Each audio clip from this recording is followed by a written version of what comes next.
I'm sorry, kiddo, I really am. You have a good soul. And I hate giving good people bad news.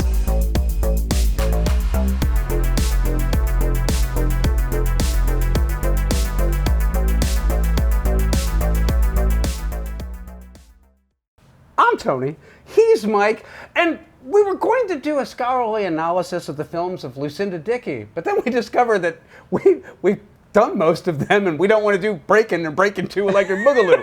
So here's Cheerleader Camp from 1988. Every year, the finalists for the Miss Cheerleader USA contest travel to this secluded camp. This year, something evil has come over the contestants.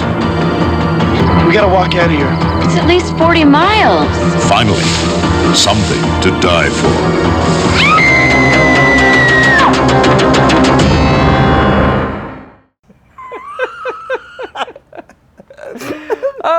Starring Betsy Russell, Leif Garrett, Lucinda Dickey, Terry Weigel. Yes. Yeah. Yes. The porn lady, Playboy the Playboy thingy. playmate Yeah. become adult actress, stunning, Yes. still hot. Yeah. Hi, Terry. So Wait, there was another Playboy playmate in the mix on the cast on this one too. The other short, dark-haired girl. Okay. Her name is Rebecca Ferrati, and she was also a playmate. So these people knew how to cast cheerleaders, by damn. Also the cute blonde in Teen Wolf that Michael J. Fox was after is also the blonde in this one. Yes. The other cheerleader. Yes. So, I forgot her name. Doesn't matter. This movie is stupid.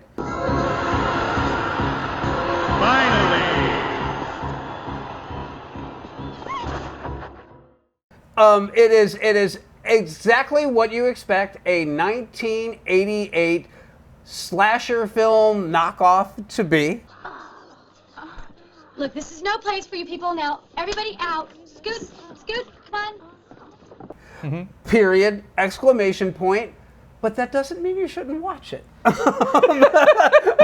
Excuse me, is anyone here? What this lacks in script and acting and directing, it And makes plot. up for. It makes up for in other ways, and we're going to get to that. Thank you.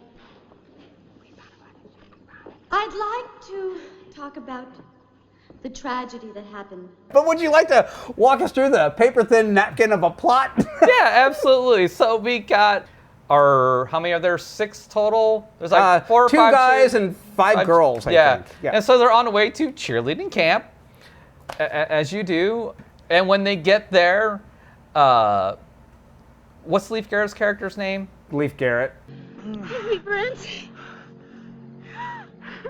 Yeah.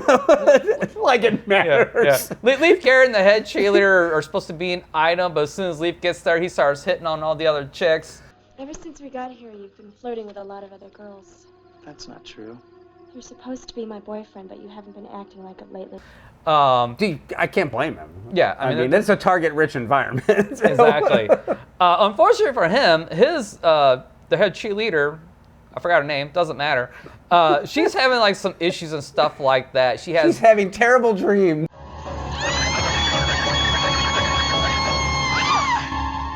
Hey, great scream. What a dream, eh? Yeah. She has bad nightmares of murdering people and stuff like that, and super hurt. She lets everybody else know that she has these nightmares and issues and what have you. So they catch Leif Garrett checking out this one blonde that's in a rival cheerleading team. Is it really a rival thing? I thought they were all there to like learn like new techniques on how to cheer and all But that. it is a competition. Sure, There's got to be winner or loser. So why not? There's a queen of cheerleader camp. I mean, that plays into this too. Because why the fuck not? Yeah. So anyways, he's seen talking with this chick, but she actually shoots him down like right off the bat. Well, yeah. Did you see his hairline? He looks like a 30-year-old. Oh wait. Yeah, well, I still think you're beautiful, and your eyes, they told me to come over here. Well, my lips tell you to go. So later, that same cheerleader is found dead. It looks like it's a suicide. Sure. Yeah. Yeah. And really basically from there, shenanigans ensue. Yeah.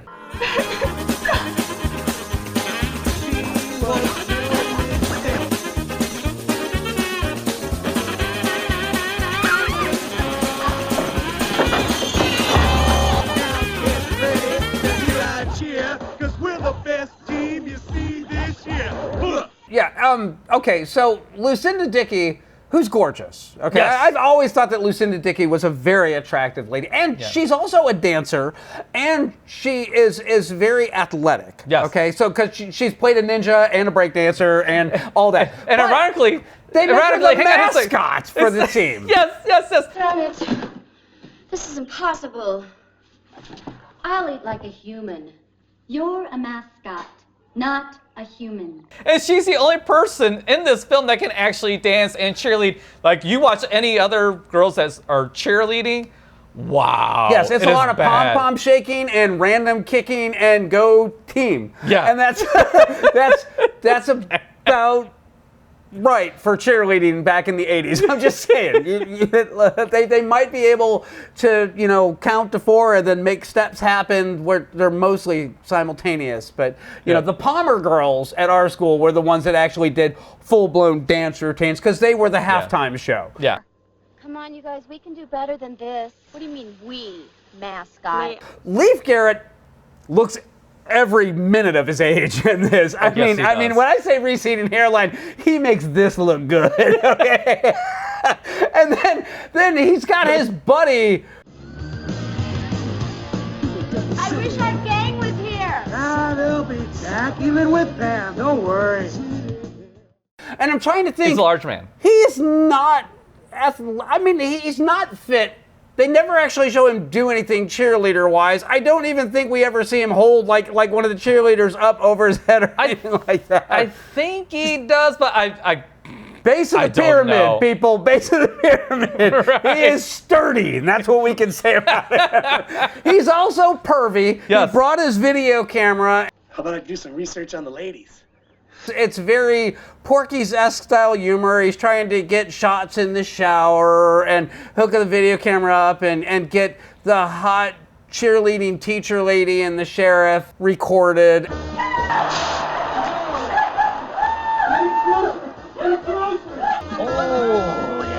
And that was the creme de la creme of scenes in this film. That was very funny, actually. It's surprisingly funny, and it's completely skeevy. Yeah. But it was hilarious when he plays it for the assembly. Special performances that have always helped me to feel the spirit.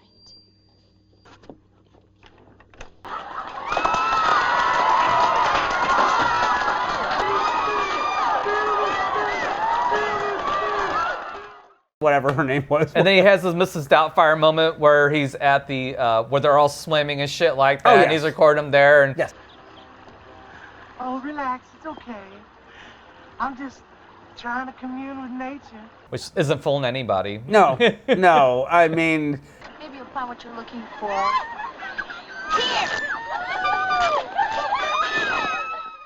okay. Just to cut to it, this movie is all about blood and boobs, and that's really all there is to it. Yeah. But here's the thing that kind of struck me.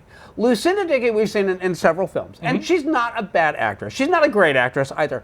She's serviceable. Terry Weigel actually gives the most convincing performance of anybody in this film. She looks like the one to beat if you want to be queen. The one to beat up if you want to keep your man. And that's a low bar. That's a really low bar. To be absolutely sure. But like when I saw Terry Weigel, I was like, is that? And then I was like, oh shit, that is. And then they actually gave her lines. That's right, queen.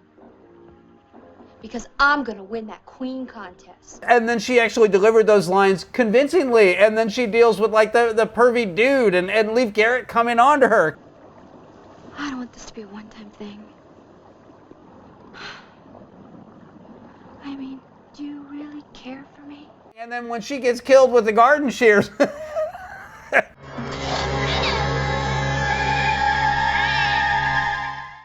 That's pretty sweet, actually. Yeah. There are some interesting kills in here. And there's some shitty ones also. It's the quality in this film is very up and down. I'm also going to say that this film is very unevenly paced. It's very confused with what it is. It almost feels like they shot without a script and then tried to assemble something that kind of resembled something at the end. So the big conclusion of this film is they're having like the last assembly, and they're supposed to like be like picking the winning cheering squad. So we get to watch some terrible cheerleading routines, and then they're supposed to pick the queen. And Terry Weigel can't win because she's dead. So they naturally, there's the main character, Betsy, and she's kind of gone crazy, but then the blonde girl, who's actually really bubbly and fun, she actually winds up being queen.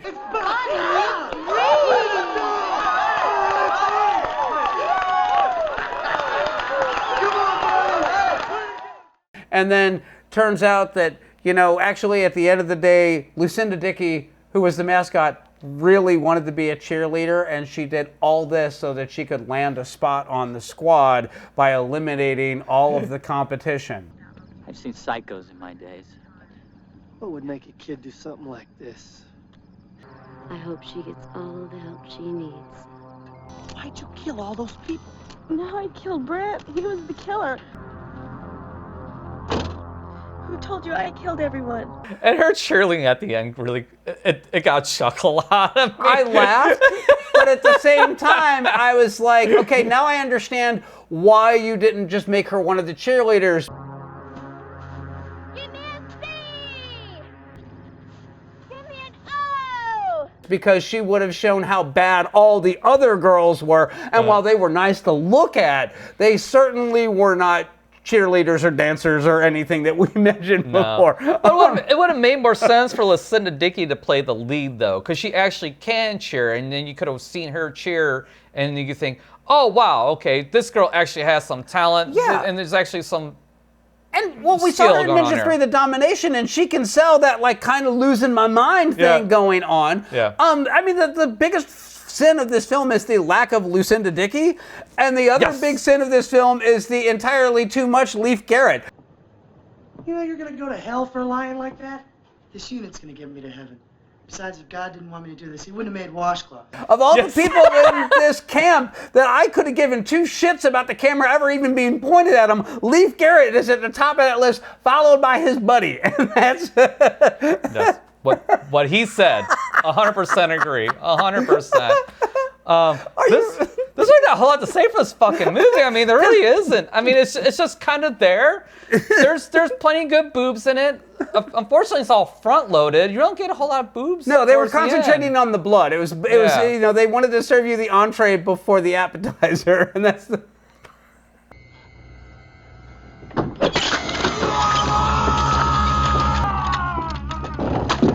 Gotcha, you bastard! That's the biggest sin of this film is that there's no spacing. I'm going to say that Friday the 13th Part 6 is an infinitely more entertaining film than this. Because it knows it's not taking itself seriously. Yeah. And this is kind of the beginning of horror films just going, we know what they're here for. Give them what they want. We don't need to bother with all this character plotting Funny thing is Friday the 13th Part 6 came out before this. Was it? I was going to say it was right around the same time. 86, 87, Yeah. So and Friday the 13th didn't have any boobage in it either. You're at 10 minutes. Yeah. Well, okay, but that all being said, there is meat here. Not a lot. You're gonna have to dig through a cracker crust to get to it. But man, you're being really generous. I'm not being generous. I'm going to say this. I got done watching this movie, and I was like, okay, so that was the thing. And then I got, like a few minutes later, I'm like, I don't regret watching it. I'm not going to run out and buy this motherfucker anyway. But I didn't hate it. Yeah. I didn't hate it either. So it's not just me then. But it's not like there's like real meat here, though. It's like there's like a real something here to really grow and do whatever. And this is why I do notes. Okay, all right. This is where the meat of this comes from. Okay, so we already talked about Terry Weigel and Rebecca Ferrati. The budget information in this film was not available.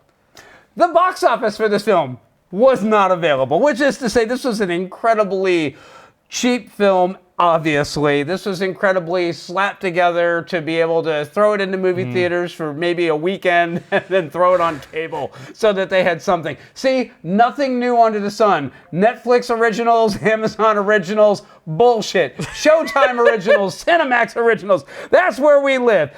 So this had a brief theatrical release. It was then released on video in November of 1988. It is loosely based on the murder of Kristen Costas that happened in 1984. She was murdered by her classmate, Bernadette Prati, which then wound up being turned into a documentary that came out the year before this film was made. The documentary was called Landscape Suicide, and then there was a 1994 TV movie that was made, A Friend to Die For, also retitled Death of a Cheerleader, featuring one Miss Tori Spelling, Aaron Spelling's daughter, for all of you 90210 fans, which was then remade in 2019. You know, I don't think you want to be my friend. I think you want to be me. And that just recently happened. I actually did some reading on the case, and it really turned out that there was this girl who was, apparently this group, it was kind of like a sorority on campus, and it was composed of cheerleaders, and this girl invited her there, and like, it's a very convoluted story, but then she got stone cold busted, and then she like went on the lam, and yeah, it turns out she killed her friend because, you know, she was getting in with this in-group and she wanted to be that in-group girl. But watch the Tori Spelling movie. Why not? Watch the documentary. Whichever. It's not that interesting a story. But at the end of the day, it really boils down to, you know, they were 14 and 15 and jealous in high school and blah, blah, blah, blah, blah. And yeah, so not to belittle what happened to the victim in this particular case, but the fact that they have the balls to be all like, I know how we can make this into a feature film and not get the shit suit out of it. There you go. There you go. Ready? Okay. But like you said, I have fun watching this. This is, well, I probably wouldn't watch it again solo. This is definitely one of those movies to watch with a group. Yeah. And have a good time ripping it apart. Yeah, this is get some beer and sit down, throw this turd on, and laugh and laugh and laugh. Leif Garrett is considered an actor and a musician. I can't think of a Leif Garrett movie that's like, oh yeah, that's a classic, but I know that he was on a shit ton of TV shows. Wait, I do have one other little bit of note here. He was signed to a 5-album deal for some reason. His first album was nothing but covers, and he did a cover of Runaround Sue and The Wanderer, so this just ties right back into Eddie and the Cruisers again. Yeah. 60s music redone in the 80s. And then his biggest hit was I Was Made for Dancing, which wound up at number 10 on the Billboard charts, so he couldn't even top the charts with all of his Teen Beat fans and Tiger Beat, you know, groupies. It's a sad state of affairs. One of us will have to throw, whoever's editing this, throw a little snippet of that song. Oh, yeah. This movie was featuring the Tiger Beat guy like well past his prime, because he was big in like the 70s, and by the early 80s, he had a alcohol and drug problem that had really marred his looks, and the fact that they tried to like clean him up and make him look like he was supposed to be either a college cheerleader or a high school cheerleader, I don't know which. It boggles my mind, because he looks like he should have an apron, you know, and a coffee cup that says "World's Best Dad." He was ripe to be living next door to Al Bundy. That's all I'm saying. I absolutely recommend this film. I'm not going to say buy it, but watch it. I already gave you my thoughts on it, so. We will catch you next time.